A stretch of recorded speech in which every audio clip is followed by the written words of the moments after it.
أكبر الله أكبر أشهد أن لا إله إلا الله أشهد أن لا إله إلا الله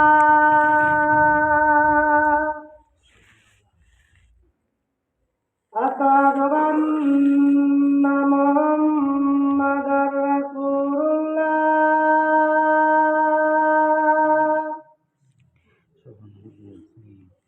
أشهد أن محمدا رسول الله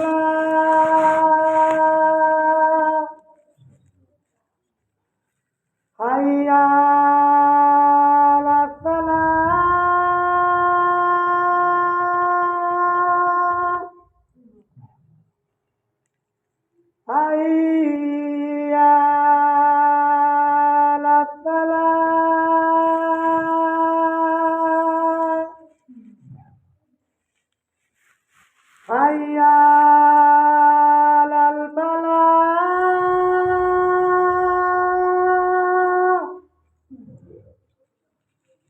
حي على الفلاح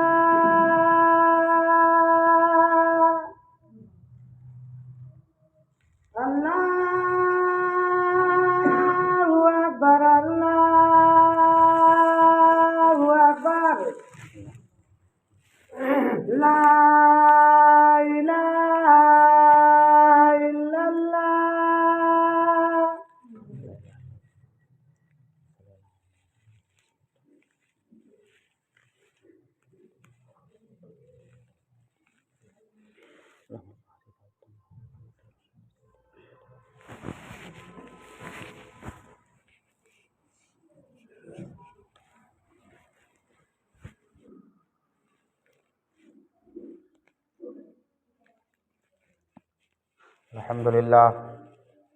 الحمد لله نحمده ونستعينه ونستغفره ونعوذ بالله من شرور أنفسنا ومن سيئات أعمالنا من يهده الله فلا مضل له ومن يضلله فلا هادي له وأشهد أن لا إله إلا الله وحده لا شريك له وأشهد أن محمدا عبده ورسوله أرسله بالحق بشيرا ونذيرا أما بعد فإن خير الحديث كتاب الله وخير الهدي هدي محمد صلى الله عليه وسلم وشر الأمور محدثاتها وكل محدثة بدعة وكل بدعة ضلالة وكل ضلالة في النار. أعوذ بالله من الشيطان الرجيم. بسم الله الرحمن الرحيم. قاف والقرآن المجيد بل عجبوا أن جاءهم منذر منهم فقال الكافرون هذا شيء عجيب أإذا متنا وكنا ترابا ذلك رجع بعيد قد علمنا ما تنقص الأرض منهم وعندنا كتاب حفيظ بل كذبوا بالحق لما جاءهم فهم في أمر مريج أفلم ينظروا إلى السماء فوقهم كيف بنيناها وزيناها وما لها من فروج والأرض مددناها وألقينا فيها رواسي وأنبتنا فيها من كل زوج بهيج تبصرة وذكرى لكل عبد منيب ونزلنا من السماء ماء مباركا فأنبتنا به جنات وحب الحصيد والنخل باسقات لها طلع نضيد رزقا للعباد وأحيينا به بلدة ميتا كذلك الخروج كذبت قبلهم قوم نوح وأصحاب الرس وثمود وعاد وفرعون وإخوان لوط وأصحاب الأيكة وقوم تبع كل كذب الرسل فحق وعيد أفعينا بالخلق الأول بل هم في لبس من خلق جديد. فأعوذ بالله من الشيطان الرجيم. بسم الله الرحمن الرحيم. ومن يعمل سوءا أو يظلم نفسه ثم يستغفر الله يجد الله غفورا رحيما. وقال تعالى في موضع آخر وتوبوا إلى الله جميعا أيها المؤمنون لعلكم تفلحون. وقال النبی صلی اللہ علیہ وسلم کل بنی آدم خطاء وخیر الخطائین التوابون۔ سامعین کرام، اسلامی بھائیوں، بزرگوں، عزیز بچوں، ہر طرح کی تعریف توصیف اللہ رب العالمین کی ذات کے لیے ہے جس کے ہم سب بندے ہیں۔ بعدہ درود و سلام ہو اللہ کے آخری نبی محمد عربی صلی اللہ علیہ وسلم کی ذات، آپ کے آل اور اصحاب پر، جنہوں نے اسلام کو جہانگیر عالم میں پھیلایا اور ہمیں اور آپ کو اسلام ملا اور ہم نے اور آپ نے اسلام کو جان پہچان کر کے اس سے گلے لگایا۔ سامعین کرام، ہم سب اللہ کے بندے ہیں اور اللہ رب العالمین ہی ہمارا خالق، مالک، رازق اور ہر پریشانی کو ہم سے دور کرنے والا ہے۔ اللہ رب العالمین اپنے بندوں کے تئیں انتہائی شفیق اور مہربان ہے۔ بندہ گناہ کرتا ہے، بندے سے خطاؤں کا صدور ہوتا ہے، لیکن اللہ رب العالمین کا معاملہ ہے کہ فوراً اپنے بندے کو اپنے ساتھ کیے ہوئے معاملے میں یا اپنے جناب میں کیے ہوئے غلط امور کا محاسبہ نہیں کرتا ہے۔ اللہ رب العالمین اپنے بندے کو ڈھیل دیتا ہے۔ اللہ رب العالمین انتظار کرتا ہے کہ میرے بندے سے چوک ہو رہی ہے، میرے بندے سے خطا ہو رہی ہے، ہو سکتا ہے میرا بندہ توبہ کر لے۔ اللہ رب العالمین کا معاملہ ہے کہ ہر صبح اور ہر شام اللہ رب العالمین انتظار کرتا ہے۔ اللہ رب العالمین کی جانب سے ایک طلب ہوتی ہے کہ ہے کوئی مجھ سے طلب کرنے والا مغفرت، ہے کوئی مجھ سے توبہ کرنے والا، میں اس کے توبہ اور اس کی مغفرت کو قبول کر لوں۔ کتنا شفیق ہے اللہ رب العالمین، کتنا مہربان ہے اللہ رب العالمین۔ اس کی شفقت اور مہربانی کا اندازہ اگر ہم اور آپ کرنا چاہیں تو مکمل انداز میں نہیں کر سکتے ہیں۔ یوں ہی مختصراً سمجھنا چاہیے کہ چلتے پھرتے ہم سے گناہوں کا صدور ہوتا ہے، لیکن اللہ رب العالمین کی جانب سے ہمارے اوپر آزمائشیں کم آتی ہیں اور اللہ رب العالمین ہماری گناہوں کی سزائیں فی الفور نہیں دیتا ہے۔ کتنے گناہ کر کے ہم اور آپ بیٹھے ہیں، ہم اور آپ مسلمان ہیں، ہمارے اور آپ کے چہرے سے، ہماری اور آپ کی شخصیت سے مکمل مسلمانی نہیں جھلکتی ہے، اس کے باوجود ہم اللہ رب العالمین کی رحمت کے طلبگار ہوتے ہیں۔ اللہ رب العالمین اپنی روزی کو دیتا ہے، اللہ رب العالمین کا فیض، اللہ رب العالمین کی برکتیں ہم پر خوب نازل ہوتی ہیں اور ہم اس سے خوب مستفید ہوتے ہیں۔ کیا ہمارا حق ہے کہ ہم مسلمان ہو کر کے مکمل اسلام کو فالو نہیں کر رہے ہیں؟ اللہ رب العالمین کی رحمتیں مجھ پر ہوں، ہم اور آپ مسلمان ہیں، ہمارے اور آپ کے چہرے سے اسلامی تعلیمات کی بو نہیں آ رہی ہے، اور پھر بھی اللہ رب العالمین کی رحمتیں ہم پر ہیں، ان کی رحمتوں سے ہم محظوظ ہو رہے ہیں، مستفید ہو رہے ہیں۔ کیا ہمارا حق ہے؟ خود ہم اور آپ اپنا محاسبہ کر سکتے ہیں، غور و فکر کر سکتے ہیں، اور غور و فکر کرنے کے بعد ایک نتیجے تک پہنچ سکتے ہیں، لیکن ہم اور آپ کچھ نہیں کرتے ہیں، خاموش رہتے ہیں، گناہ کر رہے ہیں، مزید کرتے رہتے ہیں، توبہ کی توفیق نہیں ہوتی ہے، نہ توبہ اللہ رب العالمین کی جناب میں چاہتے ہیں، نہ ہی استغفار کی خواہش ہوتی ہے، نہ ہی توبہ و استغفار کرتے ہیں۔ یہ ہمارا اور آپ کا شیوا اور وتیرہ ہے۔ غور کریں ہم کتنے غلط کار ہیں، غور کریں ہم کتنے سیاہ کار ہیں، غور کریں کہ ہم نے کتنے گناہوں کو کر لیا ہے، لیکن پھر بھی اللہ رب العالمین کی رحمت سے ہمیں اور آپ کو مایوس نہیں ہونا ہے۔ اللہ رب العالمین کہتا ہے لا تقنطوا من رحمت اللہ،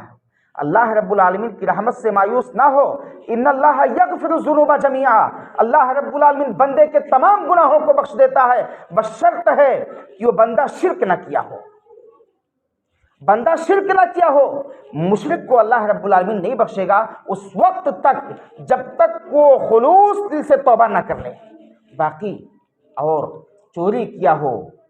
زنا کیا ہو، کسی کو غلط کہہ دیا ہو، اللہ رب العالمین ان تمام چیزوں کو انشاءاللہ بخش دے گا۔ بس اس کی مغفرت کو ہمیں تلاشنا چاہیے، اس کے جناب میں لوٹ کر کے ہمیں اور آپ کو توبہ کرنا چاہیے۔ حتیٰ کہ مشرک کا بھی معاملہ ہے، وہ بھی خلوص دل سے توبہ کر لے، اللہ رب العالمین اس کو بھی بخش دے گا۔ تو اللہ رب العالمین کی عنایتیں بہت زیادہ ہیں، اللہ رب العالمین کی بخشش بہت زیادہ ہے۔ اور نبی اکرم صلی اللہ علیہ وسلم کی حدیث میں موجود ہے کہ کل بنی آدم خطا وخیر الخطائین التوابون، کہ تمام کے تمام بنی آدم ذات یہ سب کے سب گنہگار ہیں،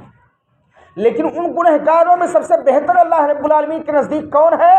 التوابون، جو لوٹ کر کے اللہ رب العالمین کے جناب میں پہنچتے ہیں اور اللہ رب العالمین کے جناب میں توبہ اور استغفار کرتے ہیں، اللہ رب العالمین کے سامنے اپنی گناہوں کو پیش کرتے ہیں اور کہتے ہیں اللہ رب العالمین مجھ سے یہ گناہ سرزد ہو گیا، اس کو معاف کر دے، اللہ رب العالمین مجھ سے کمیاں سرزد ہو گئی ہیں، تو میری توبہ کو قبول کر لے، اب میں ایسا نہیں کروں گا، اے اللہ رب العالمین تو غفور ہے، تو شکور ہے، تو رحیم ہے، تو رحمان ہے، تیری رحمتیں وسیع ہیں، اے اللہ رب العالمین تو مجھے معاف کر دے، اللہ رب العالمین معاف کر دے گا، بس شرط ہے کہ ہم توبہ کریں۔ اللہ رب العالمین نے فرمایا وَتُوبُوا إِلَى اللَّهِ جَمِيعًا، اور اے مومنوں کو خطاب کیا گیا ہے، وَتُوبُوا إِلَى اللَّهِ جَمِيعًا أَيُّهَا الْمُؤْمِنُونَ لَعَلَّكُمْ تُفْلِحُونَ، کہ اے مومنوں کی جماعت تم اللہ رب العالمین کی جانب لوٹو، تم اللہ رب العالمین سے توبہ کرو، لعلکم تفلحون، تم توبہ کرو گے تو اللہ رب العالمین تمہیں کامیابی کے دہانے پر لگا دے گا، تم کامیاب ہو جاؤ گے۔ دوسرے مقام پر اللہ رب العالمین نے ارشاد فرمایا وَمَن يَعْمَلْ سُوءًا، جو شخص کوئی گناہ کر لیتا ہے، او یظلم نفسہ، یا ایسے ہی اپنے نفس پر اپنے آپ پر ظلم کر لیتا ہے، ثم یستغفر اللہ، پھر وہ لوٹ کر کے اللہ رب العالمین کے جناب میں پہنچتا ہے، اللہ رب العالمین سے استغفار کرتا ہے، اللہ رب العالمین سے مغفرت طلب کرتا ہے، یجد اللہ غفور الرحیمہ، تو اللہ رب العالمین کو بندہ کیسا پاتا ہے؟ غفور پاتا ہے، بہت زیادہ بخشنے والا، رحیمہ بہت زیادہ رحم کرنے والا وہ بندہ پاتا ہے۔ یعنی بندے کے جو بھی گناہ ہوں، بندہ اپنے گناہوں کو اللہ رب العالمین کی جانب پیش کر کے اگر مغفرت چاہتا ہے، توبہ کرتا ہے، تو اللہ رب العالمین غفور الرحیم ہے، وہ بندے کے توبہ کو معاف کرتا ہے، اپنے بندے کو بخشتا ہے۔ توبہ یہ انبیاء کرام کے اوصاف میں سے ہے،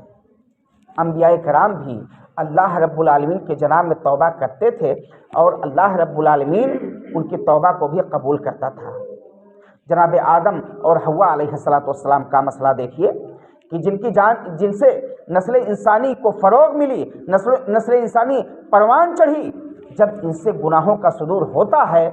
شیطان کے ورغلانے میں، اللہ رب العالمین نے جس درخت کے پاس جانے سے انہیں روک دیا تھا کہ آپ تمام کام کریں لیکن فلاں درخت کے پاس نہ جائیں، فلاں درخت کے پھل کو نہ کھائیں، جب شیطان نے ان دونوں کو ورغلایا تو آدم اور حوا اس درخت کے پھل کے قریب گئے اور اس درخت کے پھل کو کھا لیے، اور جب کھا لیے تو اللہ رب العالمین کی جانب سے سزا ملی، اور جب سزائیں ملی تب وہ لوگ بھی لوٹے اللہ رب العالمین کی جانب اور اللہ رب العالمین کے جناب میں توبہ اور استغفار کیے۔ آپ نے فرمایا ربنا ظلمنا انفسنا وان لم تغفر لنا وترحمنا لنکونن من الخاسرین، کہ اللہ رب العالمین ہم لوگوں نے اپنے نفس پر ظلم کر لیا ہے، وان لم تغفر لنا، اور سنو اے میرے باری تعالیٰ، اگر تو ہم لوگوں کو نہیں بخشے گا تو ہم لوگ گھاٹا اٹھانے والوں میں سے ہو جائیں گے، ہمارے لیے سوائے گھاٹا کے نفع اور نفع کا کوئی معاملہ نہیں ہوگا، اس لیے اللہ رب العالمین ہم سے جو ظلم ہو گیا، ہم سے جو کمی ہو گئی، ہم سے جو گناہ ہو گئی، اے اللہ رب العالمین تو اس کو معاف کر دے۔ موسیٰ علیہ السلام نے ایک قبطی کو گھونسا مارا اور ایک گھونسا مارنے کی وجہ سے وہ قبطی وفات کر جاتا ہے۔ موسیٰ علیہ السلام اللہ رب العالمین کے جناب میں لوٹتے ہیں، اللہ رب العالمین سے توبہ طلب کرتے ہیں، استغفار کرتے ہیں، رب انی ظلمت نفسی فاغفر لی، اے اللہ رب العالمین میں نے اپنے نفس پر ظلم کیا ہے، تو مجھے معاف کر دے۔ یہ موسیٰ علیہ السلام کہتے ہیں۔ یونس علیہ السلام کا معاملہ ہے، اللہ رب العالمین کے نبی یونس علیہ السلام مچھلی کے پیٹ میں ہیں، مچھلی کے پیٹ سے دعا کر رہے ہیں